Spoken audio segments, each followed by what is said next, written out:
آج میں آپ کو بتاؤں گا کہ انٹرویو کے لیے جب بھی آپ جائیں کسی جاب کے سلسلے میں تو آپ نے کن کن باتوں کا خیال رکھنا ہے، کن کن باتوں سے بچنا ہے اور کن کن باتوں پر عمل کرنا ہے اور کیا کیا بولنا ہے، اور یہ بڑی ضروری چیز جو میں آپ کو بھی بتانے والا ہوں، یہ آپ کے بہت کام آئی۔ آئیے بات کرتے ہیں۔ نمبر 1 یہ ہے کہ who you are، مطلب یہ کہ آپ ہیں کون۔ آپ نے یہاں پہ صرف 2 سے 3 جملے یوز کرنے ہیں۔ فور ایگزامپل آپ نے یہ بتانا ہے کہ I am working as a marketing executive، اور میں اس فیلڈ میں 8 سال سے ہوں اور ابھی میں اس کمپنی پہ XYZ جو کمپنی ہوگی اس پہ جاب کر رہا ہوں۔ دوسرا کمپوننٹ جو بڑا ضروری ہے اس میں یہ آپ نے اپنی جو اچیومنٹس ہیں اس کو ہائی لائٹ کرنا ہے۔ تو مطلب یہ فار ایگزامپل کہ اگر آپ کو پچھلی جاب پہ 2 دفعہ آپ کو پروموٹ کیا گیا ہے، ایوارڈ دیے گئے ہیں، تو آپ نے بتانا ہے کہ میں 2 دفعہ پچھلے سال پروموٹ ہوا ہوں، پھر ایوارڈ ملے ہیں، یہ ساری چیزیں اس کو ہائی لائٹ کرنی ہے۔ تیسرے کمپوننٹ میں جو بہت ضروری ہے اس میں آپ نے بتانا ہے کہ اس کمپنی میں ابھی آپ جو انٹرویو دینے آئے ہیں، آپ ادھر کیا کرنے آئے ہیں، کیا کر رہے ہیں، آپ کا ایم کیا ہے۔ کیونکہ انٹرویو کے مائنڈ میں پہلے ہی آ جائے گا کہ یار جب اس کو پہلے پروموٹ بھی کیا 2 دفعہ تو پھر ادھر ہی کیا کرنے آیا ہے، آپ وہاں پہ خوش کیوں نہیں ہیں، آپ کو وہاں پہ ایوارڈ بھی دے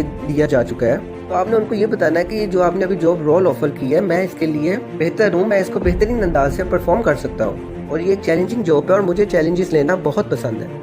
اکثر لوگ اپنے جاب انٹرویو میں ایک سوال میں بہت زیادہ کنفیوز ہو جاتے ہیں اور یہ عموماً سب سے پہلا سوال ہوتا ہے کہ جب انٹرویور پوچھتا ہے کہ آپ اپنے بارے میں ہمیں کچھ بتائیں، tell me about your self. یہاں پہ کچھ لوگ سمجھتے ہیں کہ انہوں نے اپنے بچپن سے سٹارٹ کرنا ہے، کچھ لوگ یہ بھی سمجھتے ہیں کہ انہوں نے بتانا ہے کہ بچپن میں نے ڈاکٹر بننا تھا یا انجینئر بننے کا مجھے شوق تھا، مگر میرے ابا جان نے مجھے کہا تھا کہ آپ نے اس فیلڈ میں آنا ہے، آپ نے انجینئرنگ نہیں کرنی ہے، آپ نے ڈاکٹر بننا ہے، تو اس وجہ سے میں یہ فیلڈ میں آ گیا۔ کچھ لوگ یہ سمجھتے ہیں کہ ہمیں یہاں پہ اپنے پچھلے جو باس ہے جہاں سے وہ جاب کر چھوڑ کے آئے ہیں اس کے متعلق بتانا ہے۔ آپ بیسیکلی انڈائریکٹلی یہ بتانا چاہ رہے ہیں کہ آپ کا جو باس ہے وہ آپ سے خوش نہیں تھا۔ تو اگر انٹرویور نے آپ کو جاب کے لیے رکھنا بھی ہے تو وہ یہ سوال کے بعد بالکل بھی نہیں رکھے گا۔ یہ بات آپ نے ہمیشہ یاد رکھنی ہے، جب بھی آپ انٹرویو کے لیے جائیں تو آپ نے اتنی کوئی بہت بڑی اسپیچ تیار نہیں کرنی، ٹو دا پوائنٹ بالکل شارٹ چیز فارم میں آپ نے سب کچھ سمرائز کرنا ہے۔ آپ نے کون سی یونیورسٹی چوز کی، آپ کے کتنے مارکس آئے، یہ چیزیں یہاں پہ بتانے والی بالکل بھی نہیں ہے، کیونکہ جو آپ کی ریزیوم جو CV ہے اس میں سارا ڈیٹا جو ڈاکومنٹس ہیں وہاں پہ آپ کو ان کے پاس موجود ہوتا ہے۔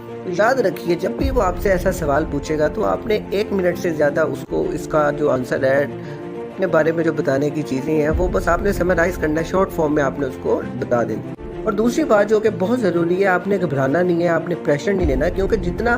خوف جو وہ پریشر آپ پہ ہوتا ہے اسی کے برعکس ان پہ بھی جو انٹرویور ہوتا ہے جس نے آپ کا انٹرویو کنڈکٹ کرتا ہے اس پہ بھی پریشر ہوتا ہے کہ ہم نے کسی اچھے بندے کو سلیکٹ کرنا ہے، کیونکہ پیچھے ان کا جو باس ہے اس کو جواب دینا ہے، تو یہ ساری چیزیں اس کے لیے بھی ہوتی ہیں۔ تو اس لیے آپ نے بالکل پریشرائز نہیں ہونا، کنفیوز نہیں ہونا۔ اور یہ بات یاد رکھیے گا کہ جو آپ CV ہے جو آپ نے اس کو دی ہے اس کا مطلب یہ نہیں ہے کہ اس نے CV میں سب کچھ ہی آپ کے متعلق پڑھ لیا ہے۔ آپ نے یہ غلطی بالکل بھی نہیں کرنی، یہ سب سے بڑا بلنڈر ہوتا ہے کہ انٹرویور نے سارا کچھ پڑھ لیا اور اب ہمیں بتانے کی ضرورت نہیں ہے۔ تو جب وہ آپ سے پوچھے گا tell me about yourself, تو اس کا مطلب یہ ہے کہ وہ کنزرویشن جو ہے اس کو وہ سٹارٹ کرنے کے لیے آپ سے مخاطب ہو رہا ہے۔ اور اکثر لوگ یہ غلطی بہت کرتے ہیں کہ جب انٹرویور آپ سے پوچھ رہا ہوتا ہے کہ آپ اپنے متعلق یا اپنے بارے میں کوئی یونیک چیز بتائیں، تو جو